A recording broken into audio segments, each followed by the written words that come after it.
Notice: the following audio contains subject matter that isn't suitable for anybody under the age of 18. It contains heavy sexual content, strong language, and other adult-related themes.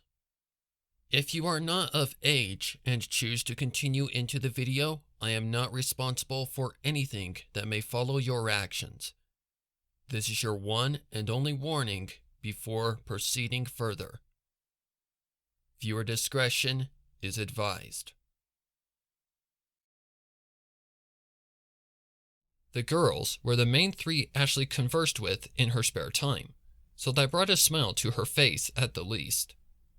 Upon the loud clanking of her high heels reverberating throughout the room, all three turned to face her. The middle one was Rose, still dressed in the same lingerie she had left in the day prior. From the look on her face, she had had another good night of destroying her permanent psyche, most likely questioning where the hell he was for the 15th time. Ashley had been shocked that the mortal hadn't resorted to suicide yet. He must have been very desperate for Rose's return each night if they hadn't gone insane by night 15. Rose apparently had chosen right if this mortal was the one who actually wanted her back each night. Ashley personally had no comment. To her left was Rena, a somewhat newbie to the occupation as well, but enjoyed it nonetheless. She was taller than most of the other succubi, with much wider wings and a much more aggressive style of dealing with her victims. She had curly red hair and green neon eyes like Rose. It was no wonder those two got along like sisters. The last one was Star, and she was the one that Ashley disliked the most.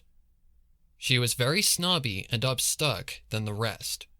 She was the equivalent of a goth and egotist, mixed together in a recipe for disaster.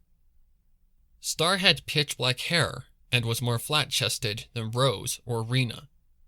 The only thing unique about the bitchy demon was the fact that she had a unique eye color of violet, which was a heavily uncommon eye color and was even said to naturally mesmerize a mortal. She didn't even need to use her essence spell. She humphed away from Ashley as she walked into the room, while the other two greeted her like she was a sister to them. "Morning, Ash," Rose said nicely. Ashley didn't mind the nickname. It was given to her almost immediately when she first joined the occupation. "Good morning, Rose," Ashley greeted back. "Morning to you too, Rena." Rena just smiled. She wasn't a very talkative type, and mainly saved her voice for her sessions out and about in the city of desperados looking for pleasure. "Did you wimp out again?" Star questioned with authority. That offended Ashley just a little, but she was used to this bitch giving her unnecessary criticism on her struggles in her new occupation. "No," Ashley shot back. "I actually pulled a double shift." Letting the fumes out of her mouth and nostrils, Rose smiled at the fortunate news. "Not so bad once you get used to it, is it?" Rose stated with confidence.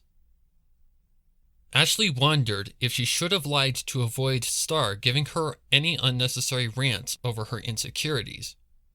She decided to keep the conversation true. If she hesitated any further, she knew Star would catch on to the real truth. "Well, I can't say I enjoyed both shifts," she started simply.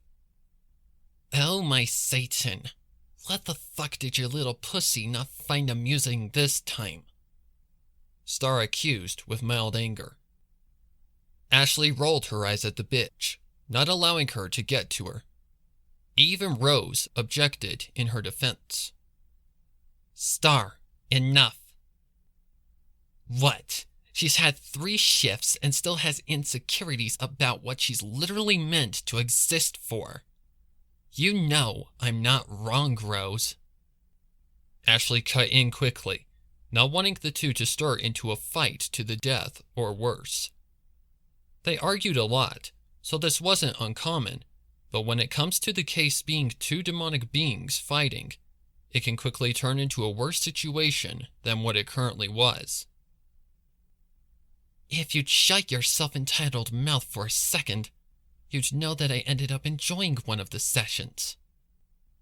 Star didn't seem too calm and only took a drag of her cigarette with a hint of wonder. Once she let the cylindrical tobacco stick leave her lips, she only spoke words that gave assurance that she was intrigued, but was still holding her upstuck attitude in full light. Let me guess. Star guessed. It was a guy that couldn't even get off because his dick wasn't even long enough to stroke. The snarkiness had nearly built up an unconditional anger that Ashley could barely hold, but she somehow kept her fury at a level to where it couldn't break the chains. No, it was a woman. Ashley shot back. She literally came all over my face. Star only smiled at that, but not in the way you know when someone is satisfied or impressed. It was more cynical than anything else. Oh, so you just like women? Star questioned. Maybe you should practice with me more. I guarantee I could get that thing of yours to get accustomed to some serious action. She took another drag, holding that same face. Ashley nearly released her anger in full force, up until Rena put a hand up to stop her. Rose followed up quickly, smothering her cigarette out. Ash, why don't you come with me? Rose offered, turning her gaze from Ashley to Star. As for you, bitch, you better start taming that attitude of yours before I snuff it out. I'd love to see you try. Star replied, clearly egging Rose further on. Rose didn't give her any sort of chance and only killed her with kindness, taking Ashley off to her room where she shut the door and offered Ashley a place next to her on the edge of the bed. An offer Ashley took, placing herself next to her. While they were demonic beings, that didn't mean they didn't have no sense for compassion for their own kind, even if not related by bloodline. They cared nothing for the mortals they associated with, but when it came to their fellow succubi, it was an unbreakable bond. While the room reeked of last night's shift, Ashley just fought through it, feeling Rose put a hand on her shoulder. You want to tell me what's going on? Rose asked with concern. Ashley was caught, and she knew that she couldn't lie to Rose. She was too much of a veteran in her craft and could spot liars instantly. Rose had always been there for all of the girls, even Star, when they first started out. All of them had struggled with their first shift, and with her being the most experienced, she had to do her best to assure that their identities as a succubus remained secret, and that her fellow kind remain unharmed by any mortal. Ashley stumbled instantly, but she knew Rose would be more understanding than any of the others or Bauman. Bauman would be the worst one to even confess to what was on her mind. It's okay, Ash. You can tell me. Rose comforted. Ashley took a deep breath and let it out slowly, calming her shaking nerves just enough to continue forward. I think I'm a mistake, Ashley confessed. Succubi are supposed to enjoy what they do, but I seem to only enjoy with those of my own sex. I just can't stand the feeling of a male's dick or when they orgasm. It makes me feel disgusted. Rose took the words wholly and smiled at her demonic other. Just as Ashley had assumed, her practical sister was much more understanding than any other of her own kind in the establishment or Bauman, the one she feared the most. I'll say this, Ash. Rose started, still comforting her. You are definitely not a mistake. You're more unique than any of us. Ashley raised an eyebrow, her blue irises glowing like an LED light. Rose only giggled lightly, which confused Ashley even more.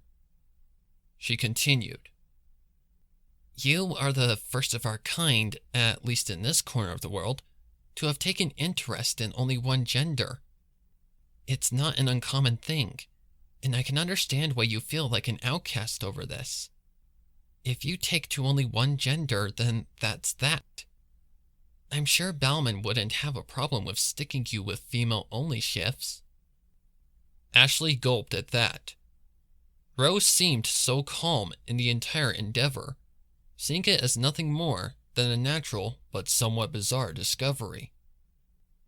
"I thought Bauman would be more disgusted at something like this," Ashley stated, to which Rose only shook her head at.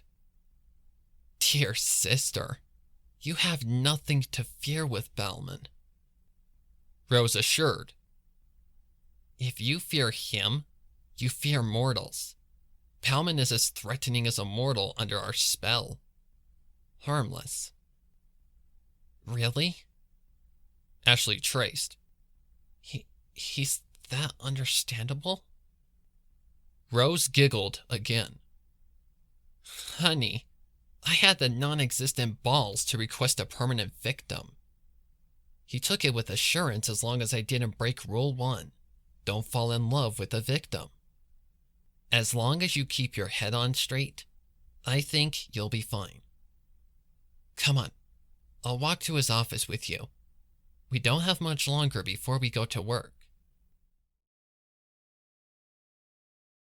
Thank you for listening to my demo of Breaking the Rules. If you enjoyed what you heard and want to hear the full version, follow the links in the description to purchase the full version on my Gumroad account. Make sure to hit like and subscribe for more content, and if you want to be notified whenever I upload a reading or other demos, be sure to click the bell icon and enable all. Until next time, have a great day, night, or evening.